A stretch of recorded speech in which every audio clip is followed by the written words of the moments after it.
इसके पहले हम लोगों ने पढ़ा प्रश्न संग्रह 2.1 और एक प्रमेय भी पढ़ा कि त्रिभुज के तीनों अंतःकोणों का योगफल 180 अंश होता है। अब हम लोग पढ़ने जा रहे हैं समांतर रेखाओं की कसौटियां। इसमें तीन कसौटियां हैं, अंतःकोण कसौटी, संगत कोण कसौटी और एकांतर कोण कसौटी। इसके पहले अपने अंतःकोण प्रमेय, संगत कोण प्रमेय और एकांतर कोण प्रमेय पढ़ा था। तो प्रमेय और कसौटी में क्या फर्क है वो भी देख लीजिए। मान लीजिए कि दो रेखाएं हैं, ऐसे दो रेखाएं, अगर ये दोनों रेखाएं आपस में समांतर हैं, ध्यान रखना समांतर हमें पता है, दिया हुआ है, ये दो रेखाएं आपस में समांतर हैं और उसको एक तिर्यक रेखा प्रतिच्छेदित करती है, तब आप जानते थे अंतःकोण प्रमेय में आपको बोला गया था कि अंतःकोणों की जोड़ियों का योगफल 180 अंश होता है। अंतःकोण ये भी देखिए, ये भी जोड़ी है अंतःकोण, अंतःकोणों की जोड़ियों का योगफल 180 अंश होता है। अब ये जो कसौटी है इसकी उल्टी है।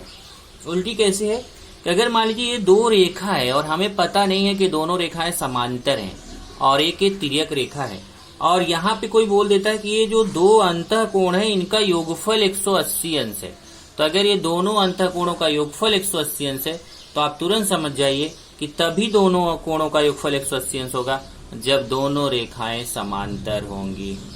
इसका मतलब आपको कोई यहाँ पे एक कोण दीजिए, मान लीजिए यहाँ पे एक कोण दिया 80, ये दीजिए 100, ये 80 दे दिया 100 और आपसे बोला बताइए क्या ये दोनों रेखाएं समांतर हैं, तो आप 80 और 100 जोड़िए, कितना हो गया 180। तो आप बोलोगे हाँ अंतःकोणों का योगफल 180 अंश है, इसलिए दोनों रेखाएं समांतर हैं। कोई आपको बोल देता है ये 70 है 100 है, बताइए क्या ये दोनों रेखाएं समांतर हैं, आप 70 और 100 जोड़ोगे 170 आएगा, 180 नहीं आया, इसलिए दोनों रेखाएं समांतर नहीं है।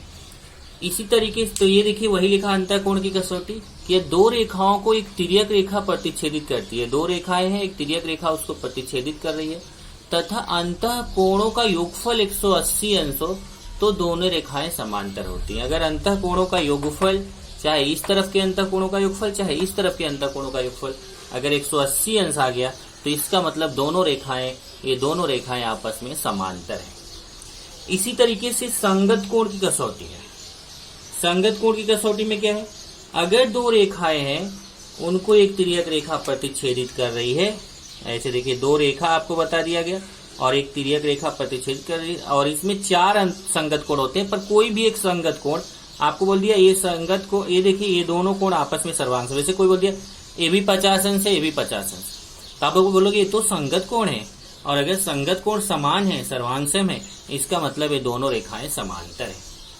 तो ये दो रेखाओं को, अब दो रेखाएं दी हुई हैं, एक तिर्यक रेखा उनको प्रतिच्छेदित करती है और संगत कोण अगर समान हो जाते हैं तो संगत कोई भी संगत कोण चाहे ये वाला चाहे नीचे वाला, चार कोण की जोड़ियों में से कोई भी एक जोड़ी समान हो गई तो दोनों जो रेखाएं हैं वो अपने आप समांतर हो जाएंगी। और अगर संगत कोण समान नहीं हुए, जैसे ये संगत कोण 50 अंश हो गया ये भी 50 अंश हो गया, तब तो ठीक है, तब दोनों रेखाएं समांतर हो जाएंगी संगत कोण कसौटी से।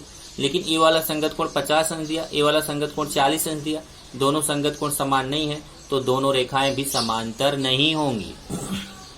सेम तरीके से आपका एकांतर कोण की कसौटी है। एकांतर कोण भी आपस में सर्वांगसम होने चाहिए। तब क्या करेंगे, अगर मान लीजिए दो रेखाएं हैं और दो रेखाओं को एक तिर्यक रेखा प्रतिच्छेदित करती है और वहां पर एकांतर कोणों की जोड़ी सर्वांगसम हो जाती है। जैसे देखिए ऐसे दो रेखा दे दी और ये तिर्यक रेखा, और यहाँ पे बोल दिया कि ये एकांतर कोण, कोई बोल दिया देखिए ये 50 अंश है ये भी 50 अंश है, तो आप बोलोगे ये दोनों तो एकांतर कोण है, एकांतर कोण आपस में सर्वांगसम है, इसका मतलब ये दोनों रेखाएं आपस में समांतर होंगी। अब कोई बोल दिया ये तो 50 है पर ये 40 है, तो आप बोलोगे क्योंकि एकांतर कोण आपस में सर्वांगसम नहीं है, तो एकांतर कोण सर्वांगसम नहीं है इसलिए ये दोनों रेखाएं आपस में समांतर नहीं है। तो इसका मतलब क्या हुआ, अंतःकोणों का योगफल 180 अंश आएगी तो रेखाएं समांतर होंगी, संगत कोण सर्वांगसम आएंगे तो रेखाएं समांतर होंगी, एकांतर कोण चाहे इधर का चाहे बाह्य भी हो, एकांतर कोण अगर सर्वांगसम आएंगे तो भी दोनों रेखाएं समांतर होंगी, नहीं तो नहीं होंगी। ये देखिए ये दो रेखाओं को एक तिर्यक रेखा प्रतिच्छेदित करती है तथा एकांतर कोण सर्वांगसम हो तो भी दोनों रेखाएं आपस में समांतर होती हैं। ये तो हो गया एकांतर कोण कसौटी। तो ये 3 कसौटियां आपकी हो गई। उसके बाद याद रखिए कि 2 पॉइंट है, जरा देख लीजिए। पहला पॉइंट क्या है, यदि कोई रेखा उसी प्रतल की अन्य 2 रेखाओं पर लंब हो तो वे 2 रेखाएं परस्पर समांतर होती है। जैसे देखिए एक रेखा ऐसे दे दिया जाए और एक दूसरी रेखा ऐसे, और एक तीसरी रेखा आती है जो इस रेखा पर भी लंब हो, इस रेखा पर भी लंब हो। लंब का मतलब क्या होता है, 90 अंश का कोण बनाए। अगर ये जो रेखा है इस रेखा पर भी लंब है, मतलब 90 अंश का कोण बना रही है, इस रेखा पर भी लंब है, मतलब 90 अंश का कोण बना रही है, इसका मतलब ये दोनों रेखाएं आपस में समांतर होंगी। वैसे भी समझ में आ रहा है आपको, क्योंकि दोनों संगत कोण है और संगत कोण आपस में सर्वांगसम है, तो दोनों रेखाएं समांतर होंगी। तो ये आपका नियम हो गया कि यदि कोई रेखा उसी प्रतल की अन्य 2 रेखाओं पर लंब हो मतलब 90 अंश का कोण बनाए, तो रेखाएं परस्पर समांतर होती हैं। उसके बाद है किसी प्रतल में 2 रेखाएं उसी प्रतल की तीसरी रेखा के समांतर हो तो रेखाएं परस्पर समांतर होती हैं। ये क्या है कि अगर मान लीजिए ऐसे 2 रेखाएं हैं, ये L है, ये M है, और L भी जो है एक रेखा N के समांतर हो, मतलब L समांतर N। L जो है किसके समांतर है, L रेखा N के समांतर है, और M रेखा भी N के समांतर हो। L रेखा किसके समांतर है, ये 2 रेखाएं दी हुई हैं, तो ये जो पहली रेखा ये भी ये तीसरी रेखा के समांतर है, दूसरी रेखा भी तीसरी रेखा के समांतर है, तो तीनों रेखाएं आपस में समांतर हो जाएंगी। मतलब L समांतर M समांतर N, तो तीनों आपस में समांतर। मतलब अगर पहला भी तीसरी के समांतर है, दूसरा भी तीसरी रेखा के समांतर है, देखिए पहली रेखा तीसरी रेखा के समांतर, दूसरी भी तीसरी रेखा के समांतर, तो तीनों आपस में समांतर हो जाएंगी। ये आपका याद रखिएगा पॉइंट था। इसी पॉइंट पे डिपेंड आपकी एक्सरसाइज है, एक्सरसाइज 2.2, और 2.2 के लिए आपको ये जितनी कसौटियां बताई गई हैं इसको आप ध्यान से याद करेंगे तो ये आपका हो जाएगा। चलिए देखते हैं प्रश्न संग्रह 2.2। प्रश्न संग्रह 2.2 का पहला क्वेश्चन क्या है, इसका हल देखेंगे। आकृति में, प्रश्न संग्रह 2.2 का पहला, आकृति में y बराबर 108 है। देखिए कोण y का मान 108 दिया है और कोण x का मान 71 अंश दिया है। कोण y का मान कितना दिया, 108 अंश। कोण x का मान कितना दिया, 71 अंश। और आपसे बोला है कि रेखा m तथा n समांतर होंगी क्या, रेखा m और n समांतर होंगी। अगर समांतर होंगी तो कारण लिखो क्यों होंगी, अगर नहीं भी होंगी तो भी कारण लिखो कि क्यों नहीं होंगी। बहुत आसान है, अगर आपने अभी जो कसौटी समझाया था उसको समझ लिया है तो। इधर देखिए, सबसे पहले देखिए कि x और y ये दोनों कैसे कोण है। पहले यहां देख लेते हैं क्या क्या दिया है। कोण y का मान दिया है 108 अंश,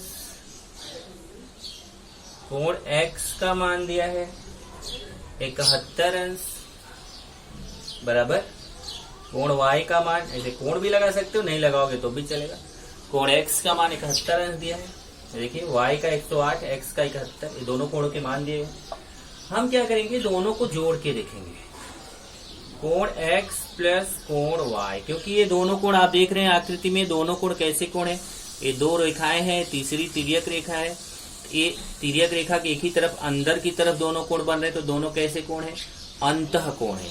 अगर इनका योगफल 180 अंश आएगा तो दोनों रेखाएं समांतर हो जाएंगी, अगर इनका योगफल 180 अंश नहीं आएगा तो दोनों रेखाएं समांतर नहीं होंगी। चलिए देखते हैं, कोण x का मान 71 प्लस कोण y का मान 108, कोण x प्लस कोण y बराबर 71 में 108 जोड़ दो, कितना आएगा, 71 8 79, 179 आया। जबकि आना कितना चाहिए था, 180 आना चाहिए था, तो 180 तो आया नहीं, उससे कम आया। तो आप लिखेंगे क्या, यहाँ पे क्या, अंतः कोणों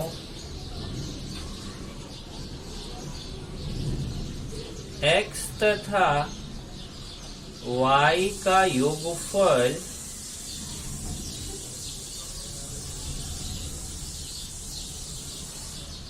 एक 180 अंश के बराबर नहीं है।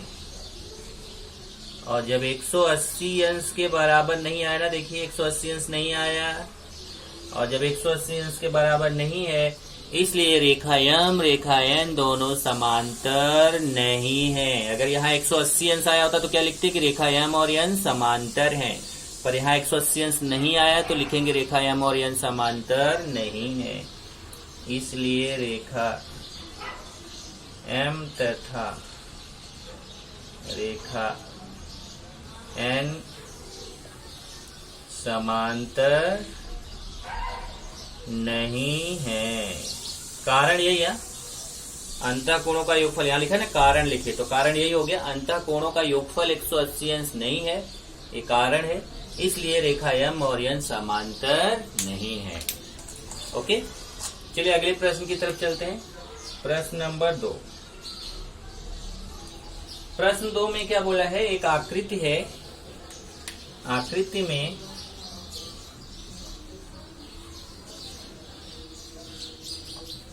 कोण ए सर्वांगसम कोण बी, तो सिद्ध करो रेखा एल समांतर रेखा एम। ये देखिए अभी क्वेश्चन है, डायग्राम बना हुआ है, इसमें ऐसे डायग्राम है, ये दो रेखाएं हो गई, ये तिर्यक रेखा हो गई, यहाँ पर ये रेखा एल है, ये एम है, और ये रेखा हमारी एन है, और इसमें जो है ना ए और बी कोण दिया गया है। देखिए यहाँ पे कोण ए दिया है और यहाँ पे दिया है कोण बी, और हमको पता करना है कि क्या ये दोनों रेखाएं जो हैं, ये दोनों रेखाएं आपस में समांतर हैं। बहुत आसान है, चलिए हल देखते हैं। हल में क्योंकि यहाँ सिद्ध करो है तो हल नहीं आएगा बल्कि दत्त साध्य आएगा। तो दत्त साध्य मैंने आपको बताया था, दत्त में क्या लिखा जाता है, सिद्ध करो के पहली की लाइन जो है वो दत्त होती है। तो दत्त में क्यों इतना आएगा, आकृति में कोण ए सर्वांगसम कोण बी, आकृति में कोण ए सर्वांगसम कोण बी, उसके बाद साध्य आएगा। साध्य मतलब सिद्ध करो के बाद की जो लाइन होती है उसको बोलते हैं साध्य। अब सिद्ध करो के बाद की लाइन ये है रेखा एल समांतर रेखा एम, रेखा एल समांतर रेखा एम, ये साध्य हो गया। अब हम इसकी उत्पत्ति करेंगे, मतलब इसको सिद्ध करेंगे। तो उत्पत्ति इसकी बहुत ही आसान है, कैसे जरा देखिए। ये देखिए यहाँ पे दिया गया है कोण ए, आकृति में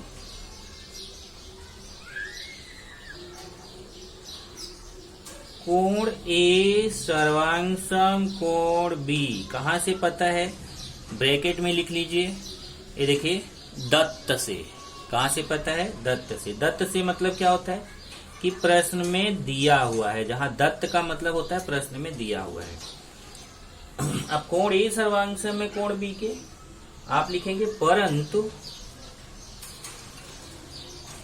ये दोनों कैसे कोण है जरा पहचानिए। पहले आपको बताया गया था ये दोनों कैसे कोण है, ये दोनों बाह्य एकांतर कोण है। ये दोनों कैसे कोण है, बाह्य एकांतर कोण है, परंतु ये बाह्य एकांतर